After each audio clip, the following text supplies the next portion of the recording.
Laying out his accomplishments from the last 6 weeks of his new term in office, Donald Trump said that the golden age of America had only just begun. It has been a whirlwind 6 weeks with about 100 executive orders, 400 executive actions, as Donald Trump has been overturning much of the policies and agenda of his predecessor, Joe Biden, who was frequently mentioned during this speech.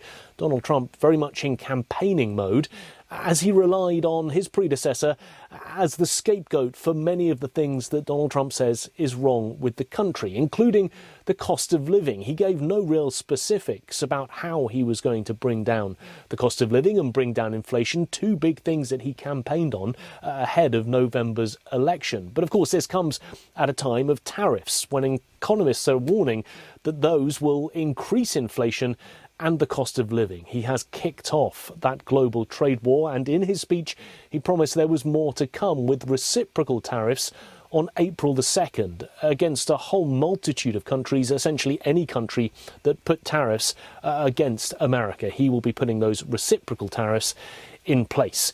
Now, we managed to speak about some of his accomplishments, including the cost cutting that the newly created Department of Government Efficiency has been involved in.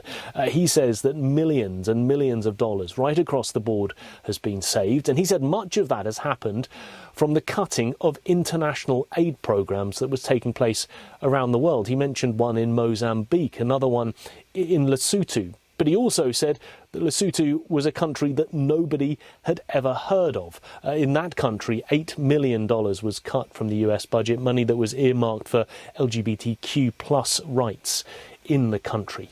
Laying out this vision of the last 6 weeks, he promised that he was only just getting started, that there would be much more in the coming weeks that he would be announcing. And once again, he pushed his plan for peace, not just in the Middle East, but also in Ukraine, and struck much more of a conciliatory tone when it came to Ukraine after that Oval Office blow-up with the Ukrainian leader Volodymyr Zelenskyy on Friday. He said that he had received a letter from Zelenskyy in which Zelenskyy said he was ready to come to the negotiating table and ready to sign that rare earths mineral deal that was on the table last Friday but didn't get signed, where the US would have access to Ukrainian minerals. Trump also saying that he's speaking to Russia.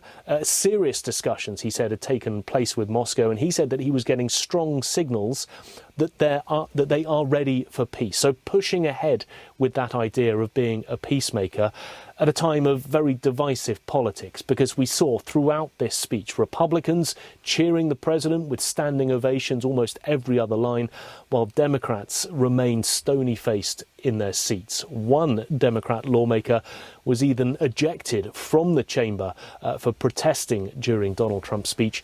He was asked to leave as a result of standing up and refusing to sit down and remain quiet.